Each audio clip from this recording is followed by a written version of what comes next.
Czy szczepionki powodują autyzm? Mogą. Jeżeli dziecko przechodziło grypę lub inną chorobę i w krótkim czasie się dziecko zaszczepi, to może to wywoływać autyzm.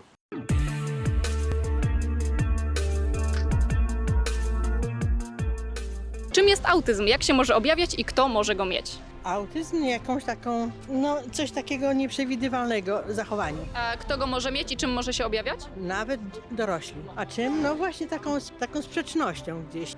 Nie takim, mnie się wydaje, że to nie jest takie zachowanie standardowe. Po prostu odbiega od normy. Autyzm jest chorobą psychiczną, otrzymuje się go genetycznie i kto go może mieć, tak? Zwykli ludzie. Może mieć go każdy. No właśnie, jak może się objawić? Wielu ludzi myśli, że autyzm jest czymś takim bardzo niedobrym i nam pokazuje człowieka, który jest dla nas niedostępny, wycofany, niekoniecznie potrafi do nas dotrzeć, ucieka, nie może się z nami dogadać, nie ma z nami kontaktu, ma problemy z okazywaniem uczuć, emocji, nie potrafi siebie wyrazić, bardzo często późno mówi, ogólnie ma problemy społeczne, jest wyobcowany, często też napiętnowany, bo niezrozumiany i tak dalej. Autyzm jest chorobą, czym się może objawiać.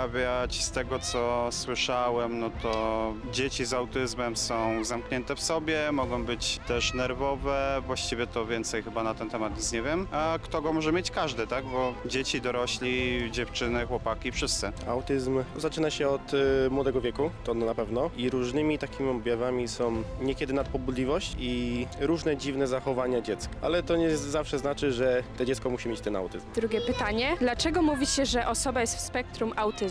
A tego nie wiem. Nie wiem. Nie jestem pewien, ale prawdopodobnie przez to, że jest na jakimś stadium, a nie ma do końca autyzmu. Jest trochę autystyczny, ale nie ma takiego pełnego autyzmu. O, tak to można ująć. Bo to znaczy, że jest w jakiejś określonej skali tego tak zwanego zaburzenia. Może być ono większe bądź też mniejsze. Mamy też spektrum Aspergera. Może być to tak zwany autyzm wysoko funkcjonujący, bez defektów intelektualnych, ale też może być to osoba, która ma jakieś defekty intelektualne i nie może normalnie funkcjonować, mając orzeczenie o niepełnosprawności. W takim razie, czy da się wyleczyć autyzm? Na chwilę obecną chyba nie. Nie. Nie da się go wyleczyć. Autyzmu nie da się wyleczyć, ponieważ jest to zaburzenie, z którym boryka się osoba do końca życia.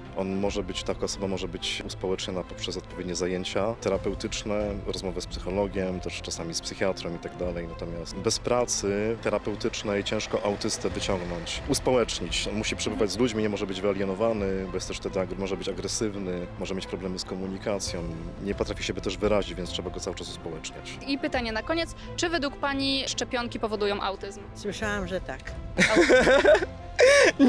Nie mogą. Mogą. Jeżeli dziecko przechodziło grypę lub inną chorobę i w krótkim czasie się dziecko zaszczepi, to może to wywoływać autyzm. A myślę, że nie.